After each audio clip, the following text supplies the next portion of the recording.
दोस्तों, जब से यूनाइटेड नेशंस यानी यूएन ने भारत बांग्लादेश सीमा पर चल रहे तार फेंसिंग के काम पर रोक लगाने का आदेश दिया है, तब से घुसपैठियों और बांग्लादेशियों के हौसले 7वें आसमान पर पहुंच गए हैं। खबरें इतनी हैरान करने वाली आ रही हैं कि कल रात सीमा पर जो तार फेंसिंग की गई थी, उसे हजारों बांग्लादेशियों ने अपनी सेना के साथ मिलकर उखाड़ कर फेंक दिया।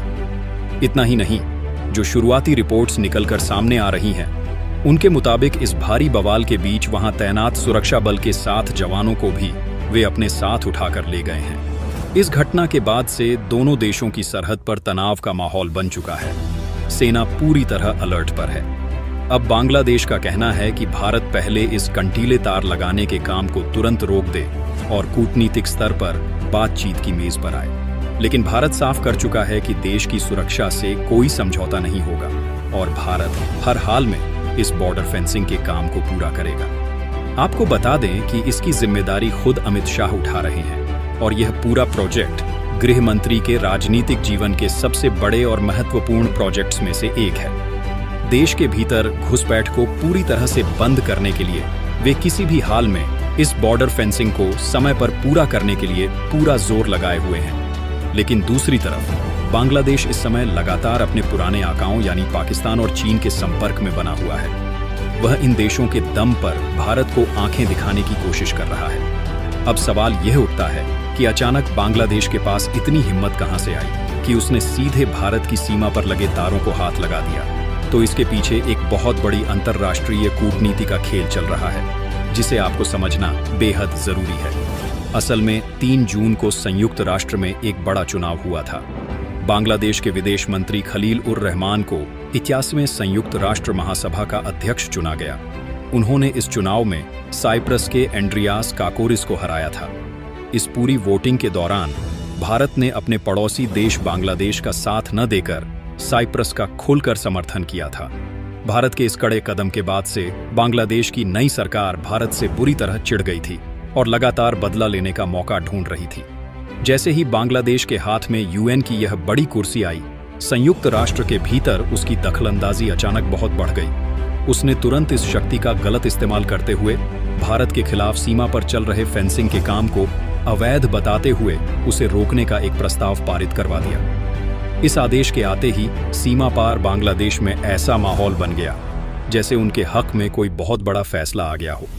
वहां के कट्टरपंथियों और हुक्मरानों ने इस आदेश को सीधे अल्लाह का फरमान मान लिया और सरहद पर खूब जश्न मनाया जाने लगा। इसी जश्न और घमंड के नशे में चूर होकर उन्होंने कल रात भारत की सीमा पर इतनी बड़ी हिमाकत कर डाली। लेकिन शायद इन विदेशी ताकतों और बांग्लादेश के नए हुक्मरानों को यह अंदाजा नहीं है कि यह पुराना भारत नहीं है, बल्कि यह आज का नया भारत है।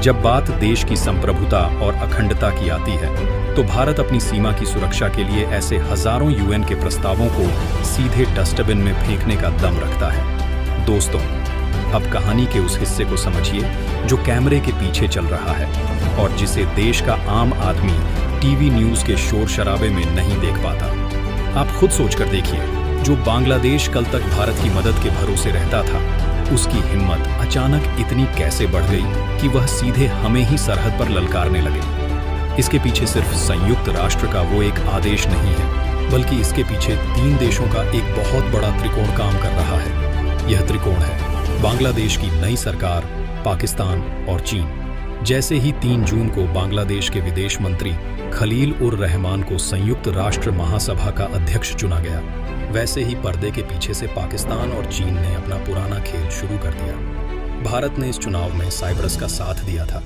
जिसके कारण बांग्लादेश पहले से ही खार खाए बैठा था। पाकिस्तान और चीन ने इसी गुस्से का फायदा उठाया। खुफिया सूत्रों की माने तो पिछले कुछ हफ्तों में ढाका, इस्लामाबाद और बीजिंग के बीच कई खुफिया संदेशों का लेन देन हुआ है। चीन और पाकिस्तान का मकसद बहुत साफ है। वे भारत को उसके अपने ही घर के पास यानी उसकी पूर्वी सीमा पर इस कदर उलझा देना चाहते हैं। भारत वैश्विक मंच पर अपनी आर्थिक और सैन्य ताकत बढ़ाने पर ध्यान ही न दे पाए। बांग्लादेश के हुक्मरानों को पाकिस्तान और चीन ने यह भरोसा दिलाया कि अगर वे संयुक्त राष्ट्र में भारत के खिलाफ प्रस्ताव पास करवा लेते हैं, तो अंतर्राष्ट्रीय दबाव के कारण भारत को पीछे हटना ही पड़ेगा। और इसी बहकावे में आकर कल रात बांग्लादेश की तरफ से यह भारी दुस्साहस किया गया। हजारों की भीड़ को आगे करके वहां की सेना की शह पर हमारे कंटीले तारों को उखाड़ फेंका गया और हमारे 7 जांबाज जवानों के साथ कायराना हरकत की गई। बांग्लादेश का सोचना था कि इस बड़े बवाल के बाद दिल्ली में बैठी भारत सरकार डर जाएगी, दबाव में आ जाएगी और फेंसिंग का काम रोककर बातचीत की भीख मांगेगी। लेकिन वे भूल गए कि इस समय भारत के गृह मंत्रालय की कमान अमित शाह के हाथों में है। यह फेंसिंग प्रोजेक्ट अमित शाह का एक ड्रीम प्रोजेक्ट है जिसका एक ही लक्ष्य है, भारत की सरहद को पूरी तरह सील करना, ताकि एक भी अवैध घुसपैठियां या देश विरोधी तत्व भारत की धरती पर पैर ना रख सके। और जब बात देश की आंतरिक सुरक्षा की हो तो भारत किसी भी अंतर्राष्ट्रीय संस्था की घुड़की के आगे झुकने वाला नहीं है। अब बांग्लादेश को लग रहा है कि यूएन का वो कागज का टुकड़ा उनके लिए अल्लाह का फरमान बन चुका है और उसके दम पर वह भारत को डरा लेंगे। लेकिन उन्हें यह इतिहास पता होना चाहिए कि जब जब भारत के आत्मसम्मान और सुरक्षा पर बात आई है, भारत ने कड़े फैसले लेने में 1 सेकंड की भी देरी नहीं की है। संयुक्त राष्ट्र के ऐसे कई पक्षपातपूर्ण फैसलों को भारत पहले भी ठेंगा दिखा चुका है और इस बार भी भारत अपनी सीमा पर 1 इंच भी पीछे हटने के मूड में नहीं है। लेकिन अब सबसे बड़ा सवाल ये है कि इस उकसावे के बाद भारत का अगला कदम क्या होने वाला है। क्या भारत इस हिमाकत का जवाब सैन्य ताकत से देगा या फिर कूटनीति के जरिए बांग्लादेश की अर्थव्यवस्था को घुटनों पर लाएगा? पर दोस्तों, इस पूरे घमासान की अंदरूनी कहानी पर जाने से पहले मैं आपसे एक छोटा सा सवाल पूछना चाहता हूं। क्या आपको लगता है कि भारत को अब बांग्लादेश के साथ अपने सभी व्यापारिक रिश्ते तुरंत तोड़ देने चाहिए? अपनी कड़क राय नीचे कमेंट बॉक्स में जरूर लिखिए। मैं आपके कमेंट्स का इंतजार कर रहा हूं। और हाँ, अगर आप देश की सुरक्षा से जुड़े इस बड़े विश्लेषण को पहली बार देख रहे हैं और सच्चे दिल से भारतीय सेना का समर्थन करते हैं, तो अभी इस वीडियो को एक लाइक कर दीजिए और DNN ग्लोबल 24 चैनल को सब्सक्राइब करके बेल आइकॉन दबाना बिल्कुल मत भूलिएगा। चलिए अब आते हैं कहानी के उस सबसे बड़े और चौंकाने वाले मोड़ पर। दोस्तों, अब चलते हैं सीधे ग्राउंड जीरो पर, यानी उस सरहद पर जहां कल रात तनातनी शुरू हुई। जैसे ही यह खबर दिल्ली पहुंची कि बांग्लादेशियों ने फेंसिंग के तारों को उखाड़ फेंका है, वैसे ही भारत के सुरक्षा गलियारों में खलबली मच गई। साउथ ब्लॉक, जहां से भारत की पूरी रक्षा नीति तय होती है, वहां तुरंत एक बेहद हाई लेवल और खुफिया मीटिंग बुलाई गई। गृह मंत्रालय और रक्षा मंत्रालय के बड़े बड़े अधिकारी इस बात पर माथापच्ची करने लगे कि अब इस हिमाकत का क्या जवाब दिया जाए। सूत्रों के हवाले से जो खबर आ रही है वह रोंगटे खड़े कर देने वाली है। इस पूरे बवाल के बाद भारतीय सीमा सुरक्षा बल यानी BSF को पूरी सरहद पर हाई अलर्ट पर डाल दिया गया है। भारत बांग्लादेश की 4000 किमी से लंबी सीमा पर सुरक्षा को अचानक कई गुना बढ़ा दिया गया है। जो जवान पहले सामान्य गश्त करते थे, उन्हें अब आधुनिक नाइट विजन कैमरों के साथ सरहद की हर इंच पर तैनात कर दिया गया है। आदेश साफ और सीधा है, अब अगर सीमा पार से एक भी अवैध कदम भारत की धरती पर पड़ा तो उसका जवाब बिना किसी हिचकिचाहट के ऑन दी स्पॉट दिया जाएगा। लेकिन यहाँ आपके मन में एक सवाल जरूर उठ रहा होगा कि जब वहाँ कंटीली तारें लगी थी तो इतनी बड़ी भीड़ ने उन्हें कैसे उखाड़ दिया? तो असल बात यह है कि भारत इस समय बॉर्डर पर सिर्फ साधारण लोहे के तार नहीं लगा रहा है, बल्कि अमित शाह का जो ड्रीम प्रोजेक्ट है वो है स्मार्ट फेंसिंग। इस स्मार्ट फेंसिंग में थर्मल स्कैनर, लेजर सेंसर और जमीन के अंदर लगे ऐसे डिवाइस शामिल हैं जो परिंदे के पर मारने पर भी कंट्रोल रूम को अलर्ट भेज देते हैं। बांग्लादेश को सबसे बड़ा डर इसी स्मार्ट फेंसिंग से है। उन्हें पता है कि अगर एक बार यह आधुनिक सिस्टम पूरी तरह चालू हो गया तो उनका सालों से चल रहा अवैध घुसपैठ, तस्करी और जाली नोटों का धंधा हमेशा हमेशा के लिए बंद हो जाएगा। यही वजह है कि वे यूएन के आदेश की आड़ लेकर इस काम को हर हाल में रोकना चाहते हैं। अब बांग्लादेश के हुक्मरान कूटनीतिक स्तर पर भारत को डराने की कोशिश कर रहे हैं। वे कह रहे हैं कि जब तक भारत इस फेंसिंग को पूरी तरह रोक नहीं देता, तब तक वे कोई बातचीत नहीं करेंगे। लेकिन वे शायद भूल रहे हैं कि आज का भारत अपनी राष्ट्रीय सुरक्षा के फैसलों के लिए किसी दूसरे देश की शर्तों का मोहताज नहीं है। अब दिल्ली के हुक्मरानों ने साफ कर दिया है कि बातचीत तभी होगी जब सरहद पर शांति होगी। भारत का स्टैंड बिल्कुल साफ है, कंटीली तारें भी लगेंगी, स्मार्ट फेंसिंग का काम भी पूरा होगा और जो 7 जवानों वाली खबर सामने आ रही है उसका एक एक हिसाब भी बराबर किया जाएगा। तो दोस्तों, सरहद पर इस समय भारी तनाव है। एक तरफ बांग्लादेश की तरफ पाकिस्तान और चीन की ताकतें खड़ी हैं, तो दूसरी तरफ अकेला भारत अपनी संप्रभुता के लिए सीना ताने खड़ा है। अब पूरी दुनिया की नजरें इस बात पर टिकी कि क्या बांग्लादेश अपनी इस नापाक हरकत से पीछे हटेगा या फिर भारत की सेना को कोई ऐसा बड़ा कदम उठाना पड़ेगा जो पूरे दक्षिण एशिया का नक्शा बदल कर रख दे। दोस्तों, अब कहानी के उस सबसे बड़े मोड़ पर आते हैं जिसने बांग्लादेश के भीतर भारत के खिलाफ इस नफरत और आग को हवा दी। बहुत से लोग सोच रहे हैं कि कल रात जो सीमा पर फेंसिंग के तार उखाड़े गए वो अचानक हुआ कोई गुस्सा था, लेकिन ऐसा नहीं है। इसकी पटकथा बहुत पहले लिखी जा चुकी थी। बात है इसी साल 3 जून की। संयुक्त राष्ट्र महासभा यानी UNGA के 81वें अध्यक्ष पद के लिए एक बहुत बड़ा चुनाव हुआ था। इस चुनाव में एक तरफ खड़े थे बांग्लादेश के विदेश मंत्री खलील उर रहमान और दूसरी तरफ थे साइप्रस देश के अनुभवी राजनयिक एंड्रियास काकोरिस। पड़ोसी देश होने के नाते बांग्लादेश को पूरी उम्मीद थी कि भारत इस चुनाव में उसका खुलकर साथ देगा और खलील उर रहमान के पक्ष में वोट डालेगा। लेकिन जब वोटिंग का समय आया तो भारत ने पूरी दुनिया को चौंकाते हुए बांग्लादेश का साथ नहीं दिया।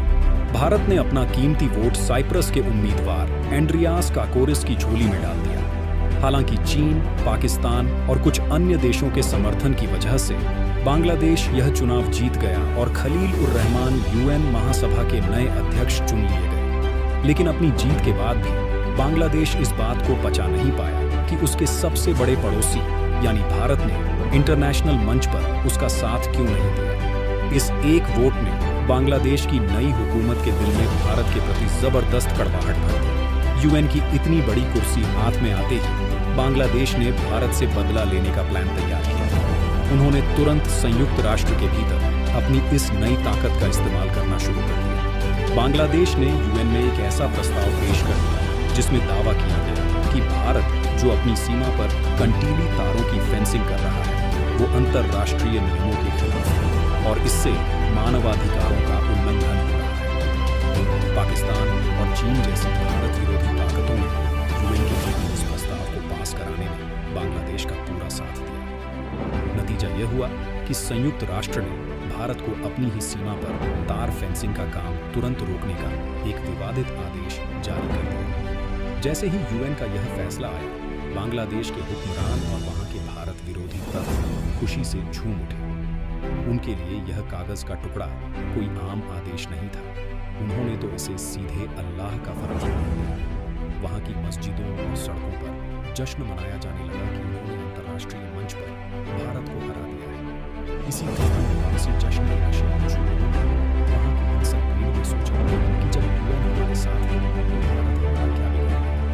इसी कल रात बांग्लादेश में सेना की शहर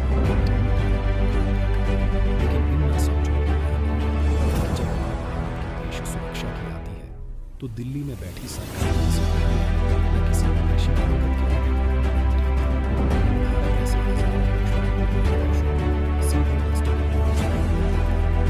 तो दोस्तों, बांग्लादेश ने पाकिस्तान और चीन के उकसावे में आकर UN के उस कागज के टुकड़े को अल्लाह का फरमान मानकर भारत की सीमा पर जो दुस्साहस किया है उसका अंजाम अब उसे भुगतना पड़ेगा। क्योंकि दिल्ली के गलियारों से जो खबर आ रही है वो यह साफ कर चुकी है कि नया भारत अब किसी भी दबाव के आगे झुकने वाला नहीं है। अब सबसे बड़ा सवाल यह था कि भारत इस पर क्या कदम उठाएगा। तो आपको बता दें कि भारत ने इस बार दोहरी रणनीति अपनाई है, यानी एक तरफ सीमा पर कड़ा सैन्य पहरा और दूसरी तरफ अंतर्राष्ट्रीय मंच पर बांग्लादेश को उसकी औकात याद दिलाना। भारत के विदेश मंत्रालय ने संयुक्त राष्ट्र यानी UN के उस पक्षपातपूर्ण आदेश को सीधे तौर पर खारिज कर दिया है।